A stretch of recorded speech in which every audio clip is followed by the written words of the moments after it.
உதவி மணி கேட்குறேன். அதாவது இந்த மாதிரி சமூக விழிப்புணர்வு உள்ள படங்களை அரசியல் கட்சிகள் தங்களுடைய வளர்ச்சிக்கு பயன்படுத்திக்குவாங்க.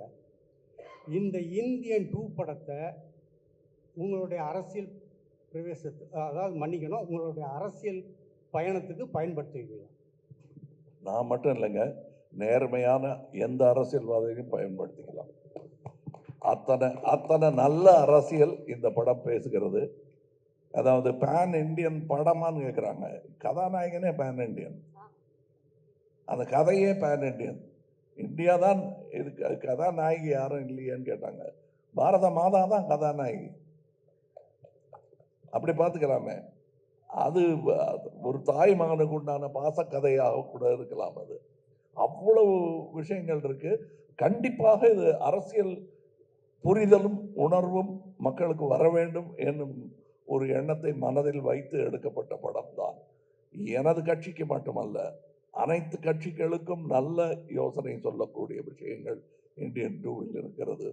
அதாவது மற்றவங்கெல்லாம் படம் பார்க்க வைக்கிறதுக்காக சொல்லலை, நல்ல அரசியல் பண்ண வைப்பதற்காக சொல்லுகிறேன். அது நன்றி சார். சங்கர் சார், அரசியல் சம்பந்தப்பட்ட எந்த கேள்வியும் வேண்டாம். ரிகார்ட்ஸ் டு தி மூவி நீங்க கேள்விகள் ஏன் அதை நான் கேட்கிறப்ப சொல்றீங்க? நான் கேட்கிறேன் சங்கர் சார், இந்த படம் அதாவது இந்தியன் அரசியல்வாதிகள் அதிகாரிகளோட ஊழலையும் குறையையும் தப்பையும் சொன்ன படம்.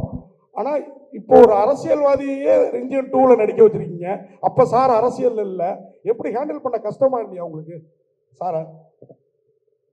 நான் அப்படிலாம் இல்லைங்க. நான் காமன் மேன் பாயிண்ட் ஆஃப் வியூவில் தான் படம் எடுக்கிறேன், கதை எழுதுகிறேன்.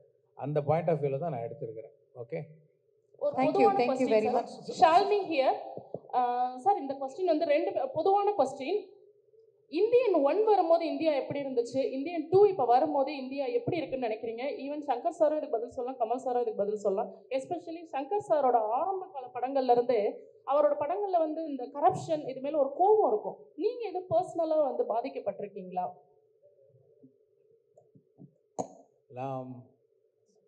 உங்கள் ஃபர்ஸ்ட் கொஸ்டின் என்ன? சாரி. இந்தியன் 1 வரும்போது இந்தியா எப்படி இருந்துச்சு, இந்தியன் 2 வரும்போது இந்தியா எப்படி இருக்கு? அந்த கேள்வி நான் உங்கள்கிட்ட கேட்கணும்னு விரும்புகிறேன். நீங்கள் சொல்லுங்கள் ப்ளீஸ். அப்போ நான் குழந்தையா இருந்தேன், அதனால தெரியல. சரி சரி. இப்போ இன்னமும் அந்த கரப்ஷன் சரியாகலன்னு தோணுது அப்படின்னு நீங்கள் நினைக்கலையா? நினைக்கிறேன். அவ்வளோதான். ரெண்டு பேரும் ஒரே மேட்டர் பேசிட்டு இருக்கோம். எதுவும் மாறலையே, கம் பேக் இண்டியன். எவனோ திருந்தலையே, கம் பேக் இண்டியன். லஞ்சம் லஞ்சம் லஞ்சம், அதுதான் படம். பாருங்க. அடுத்த கேள்வி என்ன சொன்னீங்க? பர்சனலா உங்களுக்கு ஏதோ இந்த கரப்ஷன்னால பாதிப்புகள் உண்டாகி இருக்கா? நான் பாலிடெக்னிக்கில் சேரும்போது அப்போ income certificate, birth certificate, community certificate இதெல்லாம் நான் ப்ரொடியூஸ் பண்ண வேண்டிய ஒரு இப்போ ப்ரொசீஜர் இருக்குது. இப்போ அதுக்கு நான் அந்த சர்டிஃபிகேட் அலையும் போது நான் இதெல்லாம் பார்த்தேன். லைக் கொடுக்க வேண்டிய ஒரு சூழ்நிலை இருக்கும். அது என்ன ரொம்ப பாதிச்சுது அப்போது. ஸோ அப்போ அது எனக்கு ஒரு வாய்ப்பு, ஒரு ஃபிலிம் மேக்கராக வரும்போது அதை நான் எக்ஸ்பிரஸ் பண்ணேன். இந்தியன் 1 நீங்க சொன்னீங்க பர்ஃபார்மன்ஸ் பிரசன்ஸ் எல்லாம் இப்போ இந்தியன் 2ல சூப்பரா இருக்குன்னு. இந்தியன் 1ல உங்களோட ரொமான்ஸும் எவ்வளவுக்கு எவ்வளோ அந்த ஊழல் எதிர்த்த அரசியல்வாதி ஈக்குவலா இருந்ததோ அதை நாங்கள் இதுலயும் எதிர்பார்த்தோம். இதுல இந்தியன் தாத்தாவா மட்டும் வரீங்களா, இந்தியனாவும் வரீங்களா? பார்ட் 3லயாவது எங்களுக்கு ஏற்ற அந்த ரொமான்ஸும் இருக்குமா? ஏங்க, என்னை தவிர யாருமே ரொமான்ஸ் பண்ணக்கூடாதுன்னு நீங்க எப்படிங்க சட்டம் போடலாம்? டைரக்டரே போடாத அந்த சட்டத்தை நீங்க போட முடியாது. உங்களுக்கு இப்போ பார்ட் 3 பத்தி பேசக்கூடாதுன்னு ஒரு இன்டரிம் இது வாங்கியிருக்காரு, கேக் ஆர்டர் வாங்கியிருக்காரு அவரு. ஏன் சார் நீங்கள் அதுக்கு போயிட்டீங்கன்னா எல்லாரும் அந்த பக்கமே பார்த்துட்டு இருக்காங்க, அது பேசாதீங்க சார் அப்படின்றாரு அவரு.